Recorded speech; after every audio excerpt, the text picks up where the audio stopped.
Bonjour, dans cette vidéo on va traiter l'exercice 1 du TD numéro 5. Cet exercice s'intitule Théorème des QI partition de l'énergie, modèle classique avec termes quadratiques. Alors on a fait une petite introduction sur le contexte et maintenant on traite cet exercice. Donc le modèle est le suivant. On considère une particule seule de masse m à 1 degré de liberté. Donc elle peut bouger seulement, disons, dans la direction x, la variable x, et elle est décrite en mécanique classique. Autrement dit, son état est caractérisé par sa position x qui est un nombre réel, et aussi par son impulsion p qui est un nombre réel. On va supposer donc qu'elle subit une force de rappel linéaire, comme si elle est attachée à un ressort de raideur k, et donc son énergie totale est la somme de l'énergie cinétique p au carré sur 2m plus énergie potentielle 1/2 de kx2 où k est la constante de raideur. Donc ça décrit une particule à une dimension qui est attachée à un ressort et donc qui classiquement oscille autour de la position d'équilibre x égale 0. Mais la description qu'on veut en faire, ce n'est pas de trouver les trajectoires qu'on a déjà calculées au TD numéro 2, mais de supposer que cette particule est en contact avec un thermostat extérieur à la température T, et donc elle reçoit des fluctuations d'énergie, elle reçoit de l'énergie puis elle en donne à l'environnement, et ça c'est décrit par la loi de Boltzmann. Et donc,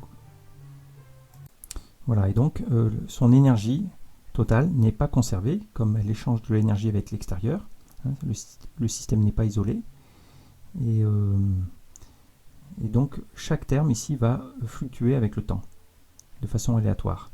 Et la première question, c'est de montrer qu'en moyenne, eh bien, le terme d'énergie cinétique, en moyenne, est égal à 1/2 de kT. Et de même pour le terme d'énergie potentielle. Voilà, et donc ça c'est une formule un peu remarquable, parce que ça tient du fait que seulement ces termes sont quadratiques, comme p au carré, x au carré, ça ne tient pas compte des constantes qu'il y a ici. Hein, le résultat est universel. En moyenne, chaque terme quadratique dans le hamiltonien est égal à 1/2 de kT. Donc la suite de la question, c'est de montrer plus généralement que lorsque on a un hamiltonien qui est une somme du terme quadratique, ça veut dire de degré 2, en les variables position et impulsion, même s'il y en a plusieurs, eh bien chaque terme quadratique en moyenne est égal à 1/2 de kT. Alors l'aide qu'on nous donne, c'est deux intégrales numériques, l'intégrale qu'on appelle I0, l'intégrale de exponentielle moins x2 sur r, c'est racine de pi, on appelle ça l'intégrale gaussienne, et la même intégrale avec un terme x2 en plus, qui est égal à racine de pi sur 2. Et par conséquent, vous voyez, si vous faites le rapport de ces deux intégrales, I2 sur I0, ça donne 1/2, et en fait c'est ce 1/2 qui est à l'origine de ce 1/2 ici dans 1/2 de kT. Alors on va corriger cette question. Voilà, donc première question. Supposons que l'énergie totale de la particule, c'est énergie cinétique 1/2 de p carré sur m, plus énergie potentielle 1/2 de kx2, où les variables sont la position et l'impulsion, x et p. Et le système, la particule, est en contact avec un thermostat extérieur à la température T. Alors on applique la loi de Boltzmann qui nous dit la chose suivante, c'est que le point dans l'espace de phase bouge de façon aléatoire et on connaît seulement sa densité de probabilité, donc la probabilité d'être dans un petit rectangle de surface élémentaire dx dp, c'est donné par cette formule. Donc la densité, la probabilité c'est p de xp dx dp et c'est égal à une constante de normalisation exponentielle moins e sur kt, où e c'est l'énergie qui dépend du point, fois dx dp. Et la constante de normalisation est telle que l'intégrale sur tous les états possibles, donc sur tout l'espace de phase, est égale à 1. Voilà, ça c'est la loi de Boltzmann qui est à la base de tout le TD. Alors maintenant, il nous faut faire le calcul. Alors, vous voyez comme ici, donc la question c'était de calculer la moyenne de ce premier terme énergie cinétique et deuxième terme énergie potentielle. Alors comme il apparaît ici dans la loi de Boltzmann E sur kT, on va tout de suite écrire ce que c'est E sur kT. Donc E, c'est l'énergie totale qui est ici, divisée par kT. Donc on répète et on divise par kT là et là. Et donc on voit apparaître deux termes quadratiques et on va faire un changement de variable, juste pour que le calcul soit plus simple par la suite. On va remplacer petit p par x2 et petit x par x1, d'après ces formules. Vous voyez, donc petit x est remplacé par grand x1, petit p est remplacé par grand x2, de sorte que le premier terme, eh bien, ce soit tout simplement x2 au carré. Et le deuxième terme, ce soit grand x1 au carré. Voilà. Voilà, autrement dit, E sur kt, c'est x1 carré plus x2 carré, et donc E, c'est tout simplement kt fois x1 carré plus kt fois x2 carré. Et on retrouve là l'énergie potentielle et là l'énergie cinétique. Et la loi de Boltzmann s'écrit avec ce changement de variable de façon un peu plus simple. Au lieu d'avoir exponentielle moins E sur kt, eh bien on a exponentielle moins x1 carré moins x2 carré, comme on l'a écrit ici. Et du fait que exponentielle d'une somme, c'est le produit des exponentielles, on voit que cette distribution de probabilité, c'est un produit de distribution, une distribution pour x1 et l'autre pour x2. Et donc, si on appelle J1 ou 2, l'indice 1 ou 2, vous voyez, eh bien, on peut, voilà, on a ces deux distributions de proba, et on peut associer des constantes de normalisation pour chacune. Donc, on a fait le calcul ici pour chacune. Mais par exemple pour j égale 1 ou j égale 2, eh bien il faut que l'intégrale de la loi de proba soit égale à 1. Et donc ça nous donne la constante de normalisation, qui est une constante, donc on sort de l'intégrale. Ça nous fait que zj, c'est l'intégrale de exponentielle de moins xj au carré dxj. Donc en ayant posé tout ça, on peut maintenant procéder au calcul. Considérons l'énergie cinétique. Donc l'énergie cinétique, on a dit que c'était kt fois x2 carré. Donc la moyenne de l'énergie cinétique, kt c'est une constante, donc c'est kt fois la moyenne de x2 au carré. Et donc on répète, c'est kt, et la moyenne de x2 carré, eh bien c'est l'intégrale de cette quantité qu'on veut moyenner, x2 carré, fois la densité de probabilité. Et la densité de probabilité de Boltzmann, on l'a écrit comme ça avec les variables x1 et x2. Donc on le répète, et là vous voyez qu'il y a le produit des exponentielles. Et donc c'est une intégrale double en fait sur x1 et x2. Mais l'intégrale concernant x1, eh bien c'est juste cette intégrale de normalisation qui est égale à 1. Donc elle se simplifie. Il nous reste l'intégrale sur x2 seulement. L'intégrale sur x2 c'est donc 1 sur z2, intégrale de x2 carré, exponentielle moins x2 carré dx2. Et d'après, dans l'énoncé, on nous a dit que ça divisé par z2, c'était 1,5. Donc ça nous fait kt fois 1,5. Voilà, on vient d'obtenir le résultat. Mais on peut procéder de même pour l'énergie potentielle. Vous voyez, l'énergie potentielle, c'est kt x1 carré. Donc la valeur moyenne de l'énergie potentielle c'est kt, valeur moyenne de x1 carré, mais en fait on se retrouve dans la même situation de calcul, et donc le calcul est totalement identique, et on trouve donc le même résultat, 1,5 de kt.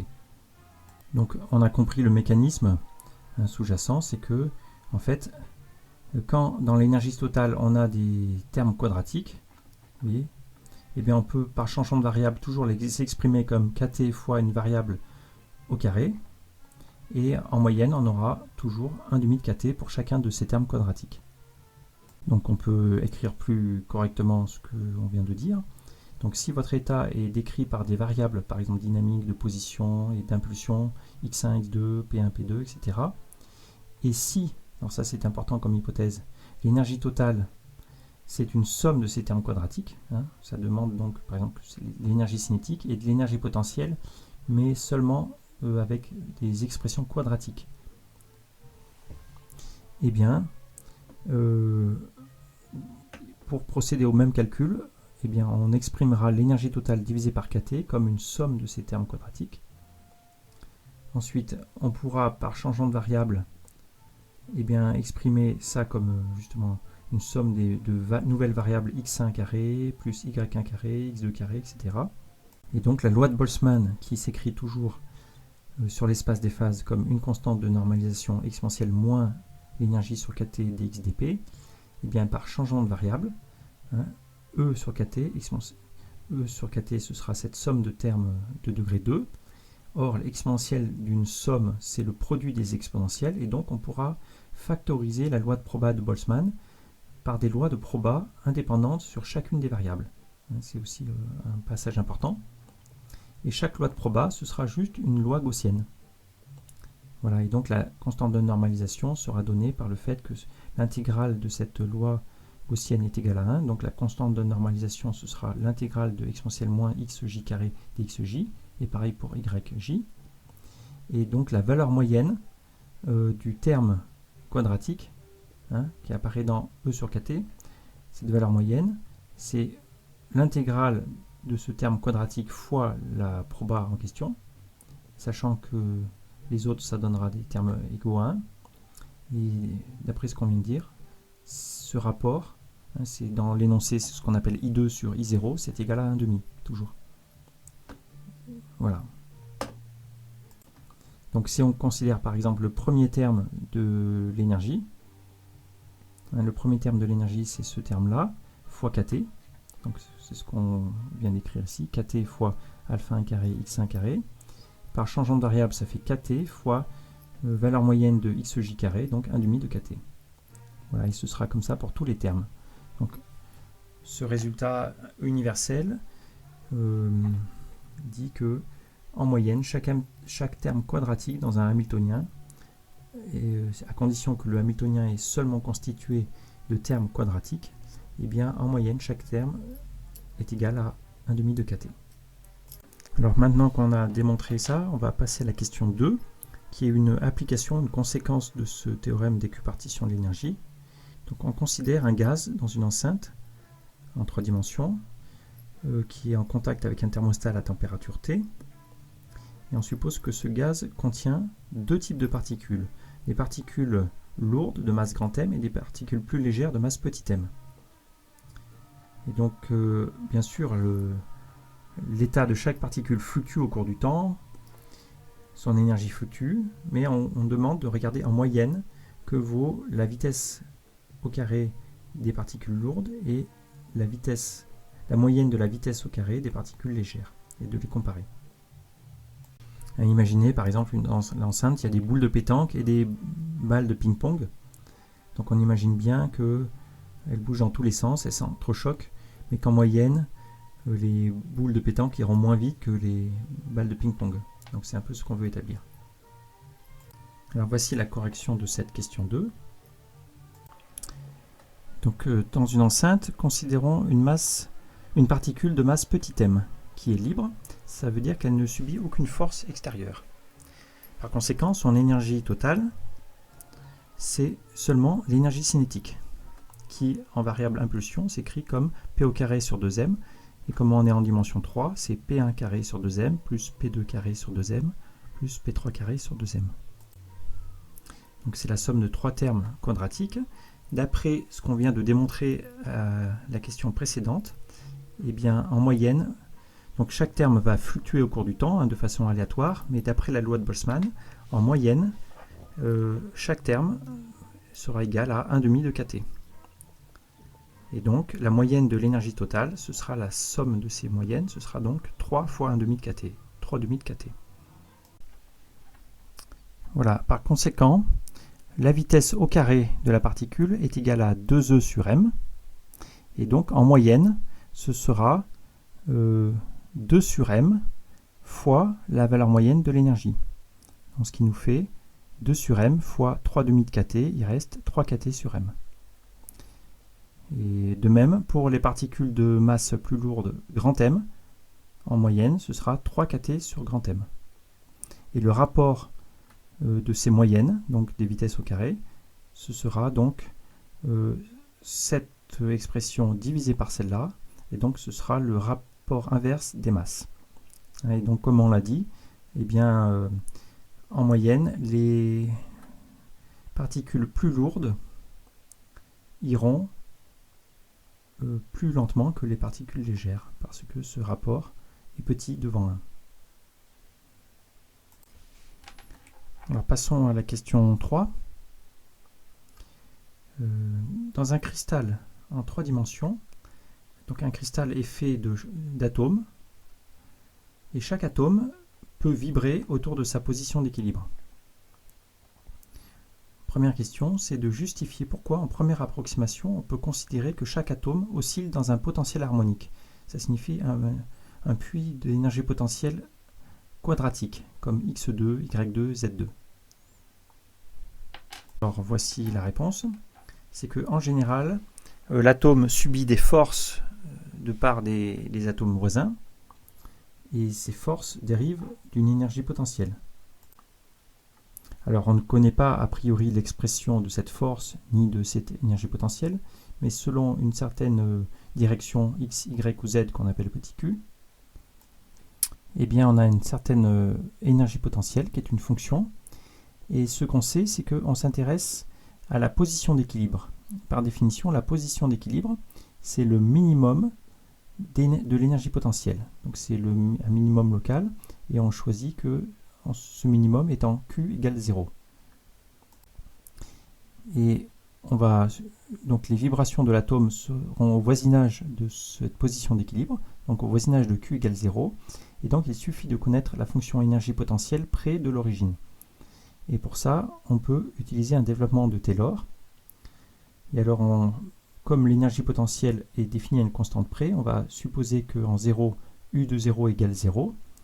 Et le développement de Taylor, donc, pour Q très petit, c'est que l'énergie potentielle est égale à la constante 0, plus le terme d'ordre 1, mais qui correspond à la dérivée en 0, mais comme c'est un minimum, la dérivée en 0 est égale à 0, donc il n'y a pas de terme linéaire. Et le premier terme non nul est un terme d'ordre 2, donc en Q2. Et d'après la formule de Taylor, c'est 1/2 de dérivée seconde de U en 0 fois Q2, plus des termes d'ordre 3 ou 4 qu'on néglige. Voilà, donc comme le montre cette figure, le développement de Taylor à l'ordre 2 correspond au fait qu'on approxime le minimum on approxime l'énergie potentielle près de son minimum par une parabole. Et donc, cette parabole, on peut la noter 1/2 de kQ2, où la constante k, c'est en fait la dérivée seconde de l'énergie potentielle en 0. Voilà, donc c'est bien le modèle de l'énergie potentielle pour un oscillateur harmonique. Et de ce raisonnement vient l'importance de l'oscillateur harmonique en physique. Parce que chaque fois que on fait des approximations pour les petites vibrations, eh bien on fait une approximation à l'ordre 2, près de l'état d'équilibre, et par ce raisonnement, on arrivera toujours à des modèles d'oscillateurs harmoniques. Voilà, donc cela rappelle l'importance du modèle d'oscillateur harmonique en physique, qu'on appelle aussi approximation linéaire. On appelle ça approximation linéaire parce que la force, elle, qui est le gradient de l'énergie potentielle, sera moins kQ, donc sera linéaire en Q. Alors, la suite de la question, c'est de donner l'expression de l'énergie d'un atome. Eh bien, l'énergie d'un atome, c'est son énergie cinétique. On est en 3 dimensions, donc il y a 1 sur 2m facteur de P1 carré plus P2 carré plus P3 carré, qui sont les variables d'impulsion, plus l'énergie potentielle. Mais avec cette approximation harmonique, ou linéaire, eh bien l'énergie potentielle est seulement 1/2 de termes quadratiques. Donc Q1 carré plus etc. pour Q2 et Q3. Autrement dit, on approxime le minimum d'énergie potentielle par des paraboles selon les directions Q1, Q2 et Q3. En appliquant la loi de Boltzmann et donc le théorème d'équipartition de l'énergie, car on est en mécanique classique, déduire la contribution des atomes à la capacité thermique molaire. Donc par définition, ce qu'on appelle la capacité thermique molaire du matériau, c'est de considérer une mole d'atomes et de considérer l'énergie de tous ces atomes, l'énergie moyenne qui dépend de la température, et de regarder comment cette énergie dépend de la température, de calculer la dérivée. Donc, et c'est ce qu'on appelle la capacité thermique molaire du cristal. Donc on nous demande de calculer ça. Eh bien, tout d'abord, on calcule l'énergie moyenne d'un atome. Donc, comme l'énergie d'un atome, c'est une somme de termes quadratiques, et qu'on a démontré dans la question précédente qu'en moyenne, lorsque l'atome est en contact avec un thermostat à la température T, eh bien chaque terme en moyenne sera égal à 1,5 de kT. Et là, on a 1, 2, 3, 4, 5, 6 termes.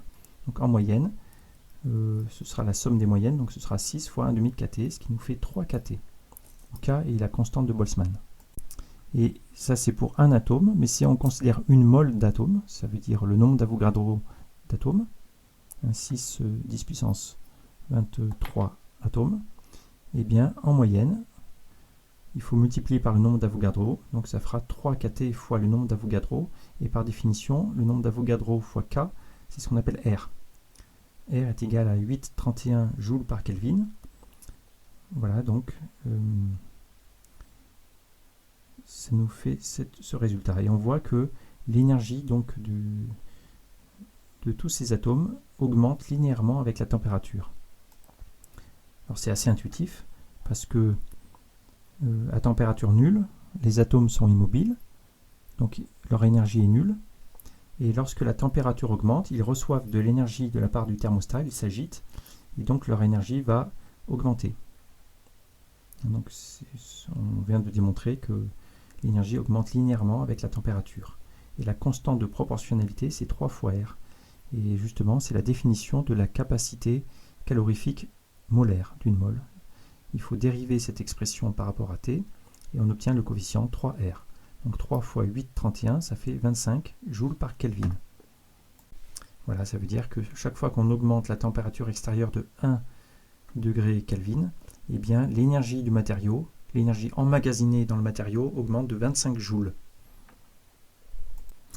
Et ce qui est remarquable dans ce résultat, c'est que ça ne dépend pas de la nature du matériau. Que ce soit un matériau des atomes de cuivre ou de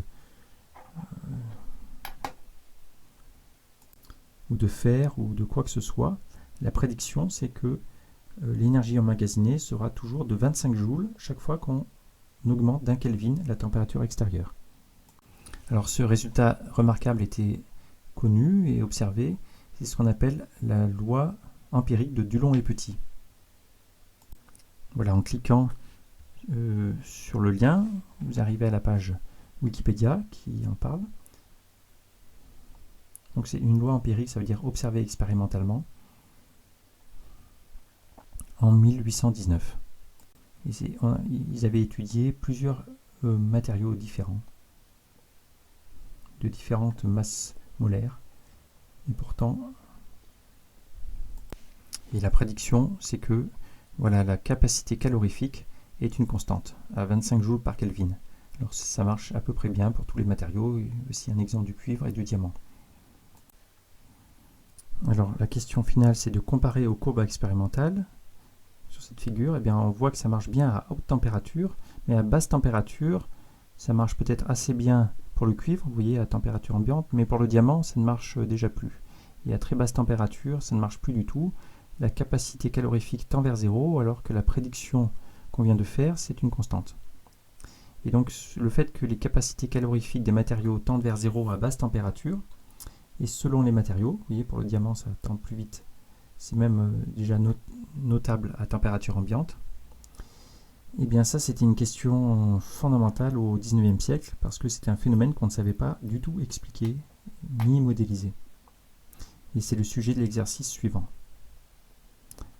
C'est Einstein, en utilisant des idées de la mécanique quantique, qui a réussi à expliquer cette décroissance vers zéro de la capacité calorifique molaire des matériaux.